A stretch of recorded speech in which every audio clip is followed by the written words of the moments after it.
एक नए ऐसे वॉरियर की स्टोरी लेके आए हैं जिसके बारे में हमें पढ़ाया नहीं गया एनसीईआरटीज में, जिसके बारे में हमें पढ़ाया नहीं गया स्कूल में, कॉलेजेस के अंदर, बट उन लोगों ने इंडियन हिस्ट्री के अंदर बहुत बहुत बड़ा रोल प्ले किया है। क्योंकि अगर ये लोग नहीं होते तो इंडियन हिस्ट्री किसी और डायरेक्शन में लिखी जाती। तो इन लोगों का रोल बहुत इंपॉर्टेंट है। आज जो स्टोरी है वो है नेक्स्ट हमारे वॉरियर किंग जो है सुहेल देव, राजा सुहेल देव की आज हम बात करेंगे। बात करने से पहले आज की स्टोरी से जो हमें मॉरल मिलने वाला है, आज की स्टोरी से जो हमें सीख मिलने वाली है, जो हमें कॉन्सेप्ट मिलने वाला है, सबसे पहले मैं आपको वो बता देना चाहता हूं जिससे आपको मेरे एक एक वर्ड को समझने में और रिलेट करने में आसानी होगी।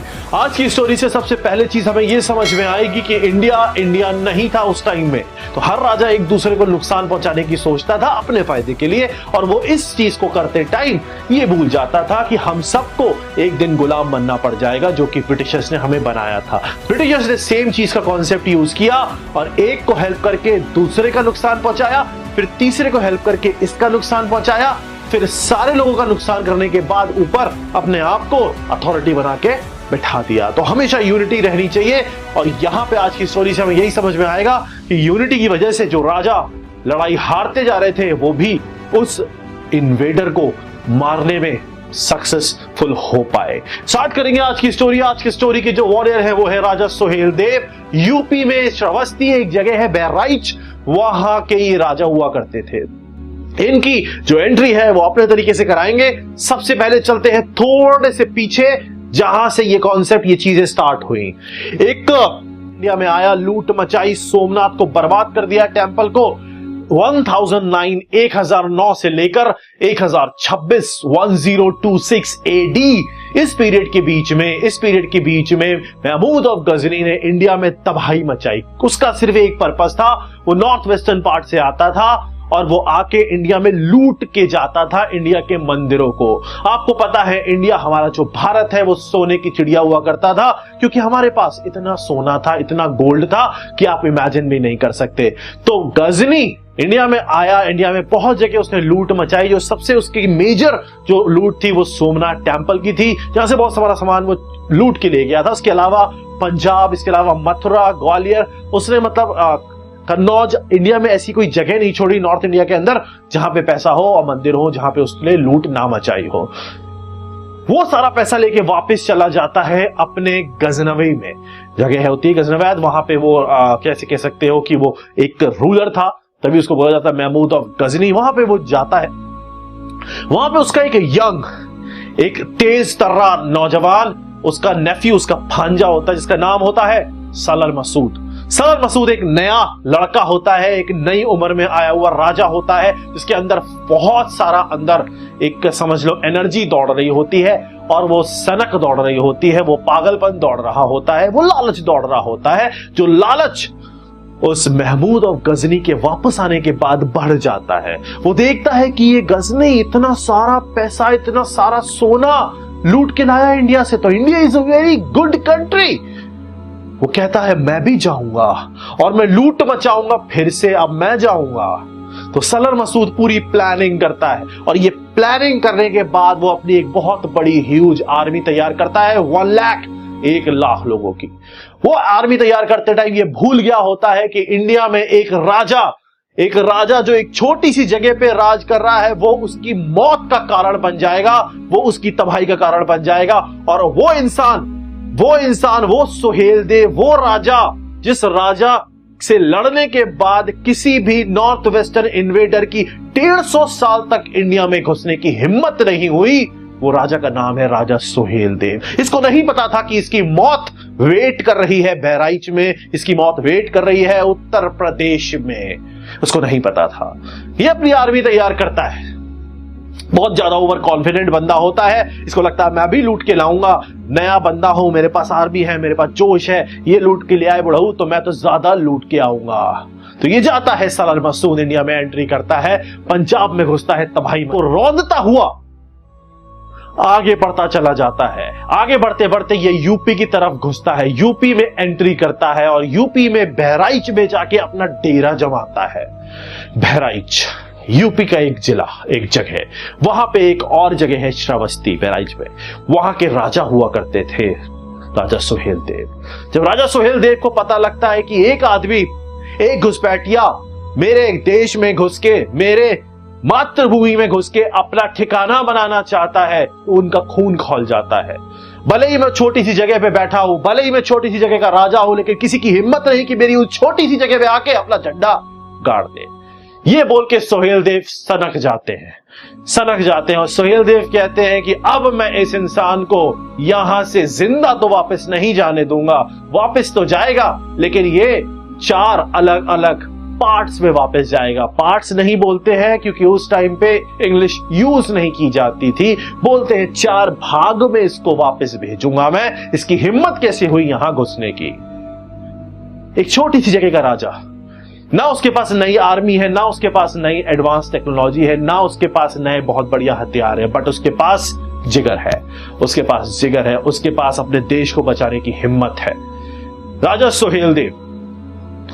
सुहेलदेव ये सोचते हैं कि इसने बहुत सारे राजाओं को हरा दिया है, मैं अकेला तो उतरूंगा, लेकिन अकेला उतरने के पहले जितने भी यहां लोग, जितने भी यहां राजा चूड़ी पहने बैठे हैं, उन सबको ये यकीन दिलाऊंगा, उन सबको ये समझाऊंगा कि वो चूड़ी पहनना बंद कर दे।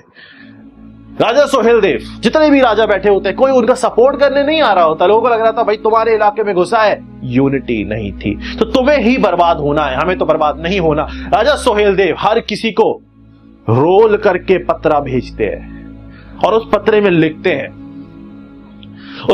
लिखते हैं ये घुसपैठिया आज मेरे घर में घुसा है, कल तुम्हारे घर में घुसेगा, लेकिन मैं घुसने नहीं दूंगा उसे तुम्हारे घर में, क्योंकि मैं उसे अपने घर में घुसने से पहले ही मार दूंगा अकेले। तुम्हें आना है तो आओ, तुम्हें नहीं आना है तो वहां चूड़ी पहन के बैठे रहो, लेकिन मैं अकेला जाऊंगा, मैं अकेला उतरूंगा और उसको मार के वापस आऊंगा। मैं चूड़ी पहन के नहीं बैठा हूं, मैं किसी से नहीं घबराता हूं। मैं जानता हूं कि आज इस जगह पे इसने अटैक किया है, कल तुम्हारी जगह पे करेगा और एट द एंड ये हम सबको बर्बाद कर देगा। जितने भी राजा इंडिया में हुआ करते थे वो लिखते हैं, सुहेलदेव ये बोलते हैं कि एक समय हुआ करता था इंडिया में राजा उस लेवल पे हुआ करते थे। इंग्लिश नहीं बोल रहे हैं वो, ये मैं बोल रहा हूं आपको एक तरीके से समझाने के लिए।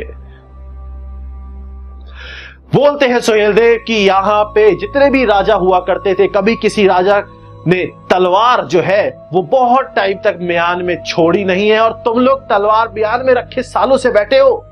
तुम्हारे घर में तुम्हारा दुश्मन खड़ा हुआ है, तुम्हारे घर के पास तुम्हारे दरवाजे पे तुम्हारा दुश्मन खड़ा हुआ है और तुम तलवारों में जंग लगा रहे हो। तुम किस काम के राजा हो? तुम किस बात के राजा हो?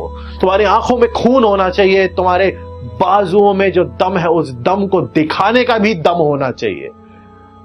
अगर आना है तो आओ, वरना मैं जा रहा हूं।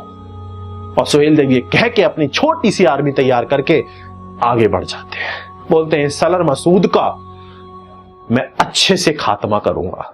लेकिन जो लेटर ये रोल करके राजाओं को भेजे होते हैं वो पढ़ के राजा बौरा जाते हैं। राजा कहते हैं मैं हूं, सब बोलते हैं कि मैं हूं, और सारे के सारे राजा जो होते हैं वो जोश से भर जाते हैं, और सारे के सारे राजा, इवन वो राजा जो पहले लड़ाई हार चुके थे, वो और सनक के साथ वापस उतरते हैं। और यहां पे एक बहुत बड़ा कंबाइंड मूवमेंट हमें होता हुआ दिखता है, जिसमें सिर्फ एक जगह का राजा नहीं, सारे राजा पूरी कंट्री में जो नॉर्थन पार्ट है उसके बड़े बड़े राजा जुड़ के एक कॉमन दुश्मन का सामना करने उतरते हैं। और वो दुश्मन अभी सिर्फ कुछ लोगों को ही तंग करा था, बाकियों को नहीं किया था, फिर भी बाकी आ जाते हैं। यहां पे वही चीज देखने को मिली कि सब मिल गए। और एक इंपॉर्टेंट चीज यहां पे देखने को मिली कि सबके मिलने के बाद जो लीडर थे वो लीडर हमें सामने से दिख रहे थे, जो मेन लीडर्स हमें दिख रहे थे, चाहे वो राजा सुहेलदेव, इंपॉर्टेंट लीडर्स हमें दिख रहे थे। बिना लीडर के लड़ी हुई कोई भी वॉर जीती नहीं जाती। The best example is revolt of 1857, leaderless revolt. Revolt of 1857 भी ब्रिटिशर्स को यहां से उखाड़ के फेंक दिया होता अगर एक कॉमन लीडर, हिम्मत वाला लीडर, वो लीडर नहीं जो लाल किले में मजबूरी में रह रहे हैं, एक ऐसा लीडर जो आगे से आर्मी को लीड करता तो ब्रिटिशर्स को भगा दिया होता। छोड़ते हैं उस बात को, उसकी अलग से कभी बात करेंगे। रिवोल्ट ऑफ 1857 में मैं पहले भी बता चुका हूं। अभी हम बात करते हैं सुहेलदेव की। सुहेलदेव ये बोल के राजाओं के अंदर जोश जगा के उतर जाते हैं मैदान में और लड़ने चले जाते हैं। सारे राजा उनके साथ जुड़ जाते हैं और टोटल आर्मी 3 लाख की बन जाती है, जिसके बारे में खबर पहुंचती है सलर मसूद को, और उसको जब पता लगता है वो कांप जाता है। उसके दिमाग का दही हो जाता है। वो कहता है यार मैं तो 1 लाख की आर्मी लेके आया था, ये 3 लाख की आर्मी लेके मेरे को हर तरफ से घेर लिए हैं, इधर पंजाब से, उधर मालवा से, इधर यूपी से। वो फंस जाता है, वो टेंशन में आ जाता है। और एक ऐसा इंसान जो अपने सर पे कफन बांध के घोड़े पे सीधा भागता हुआ आ रहा होता है, काटता हुआ जाने कितने लोगों के सर उड़ाता हुआ उस मैदान में खड़ा दिखता है। जब सलर मसूद देखता है सोहेल देव को तो उसको सिर्फ एक ही चीज समझ में आती है कि बेटा भाग लो। वो भागता है, वो पलटता है और वो भागता हुआ जाता है, भागता रहता है और वो भागते भागते काफी दूर निकल जाता है। सोहेल देव उसका पीछा करते हुए आ रहे हैं। सलर मसूद के 2 टुकड़े कर देते हैं और उसको मौत के घाट उतार देते हैं। पता है एक भी इन्वेडर बचता नहीं है जो वापस जा पाए। सब कुछ अलग अलग टुकड़ों में वापस भेजा जाता है, बचता ही नहीं है कोई जिंदा, सबको मार दिया जाता है। और यहां पे सबसे बड़ा एक कंबाइंड एफर्ट देखने को मिलता है जिसने एक बहुत बड़े दुश्मन को देश पे अटैक करने से रोका। ये है वो सोमनाथ जो प्लंडर किया होता है, लूटा होता है, खंडर बना दिया होता है इन लोगों ने, इन्वेडर्स ने। उस सोमनाथ को दोबारा से खड़ा करते हैं, उसको दोबारा से बनाते हैं। सोमनाथ मंदिर को दोबारा से बनाया जाता है, सोमनाथ मंदिर को। इस सब के होने के बाद 150 साल तक किसी भी इन्वेडर की हिम्मत नहीं होती है कि इंडिया में घुस के लूट पाट कर पाए, किसी को मार पाए। 150 साल, 150 ईयर्स, इतना खौफ बचा दिया था सोहेल देव ने लोगों के मन में, इन्वेडर्स के मन में कि नहीं जाना। इतनी बुरी मौत मरे हैं सबके सब कि नहीं जाना है। समझ में आ गया होगा। इंडियन हिस्ट्री बहुत इंटरेस्टिंग है और इंडियन हिस्ट्री के जो वॉरियर्स हैं, जो हमें नहीं पढ़ाए गए, जो हमें नहीं बताए गए, उनका इंडियन हिस्ट्री में बहुत बड़ा रोल है। अगर यहां सोहेल देव लीड नहीं करते तो आज हिस्ट्री अलग होती, चीजें बदल गई होती। इंडियन हिस्ट्री में कुछ इंटरेस्टिंग लोग हैं जिन्होंने इंडियन हिस्ट्री में बहुत इंपॉर्टेंट रोल प्ले किए हैं। फिर से बोलता हूं, जिसको यहां पे फालतू बातें करनी है, जिसको चीजों को समझने की जगह फालतू बकवास करनी है, वो नेक्स्ट वीडियो से देखना बंद कर देना, क्योंकि यहां पे हम सारे के सारे चीजों को सुन के समझने के लिए बैठे हैं, ना कि पॉलिटिकल डिबेट करने बैठे हैं चीजों पे। चाहे वो किसी भी चीज को लेके हो, चाहे वो कास्ट को लेके हो, चाहे वो रिलीजन को लेके हो। This is Indian history and we all are here Indians, तो बिहेव लाइक एन इंडियन। समझ में आ रहा होगा। मिलते हैं नेक्स्ट सेशन के अंदर, नेक्स्ट वॉरियर के अंदर। संडे 9 PM एपिसोड आता रहेगा, हर बार एक नया वॉरियर जो कि देश में कहीं ना कहीं अपना नाम रोशन करके जाना चाहिए था लेकिन नहीं कर पाया। तो शेयर करना, सबको बताना कि ये भी लोग थे जिन्होंने बहुत कुछ किया और अपना दम दिखाया।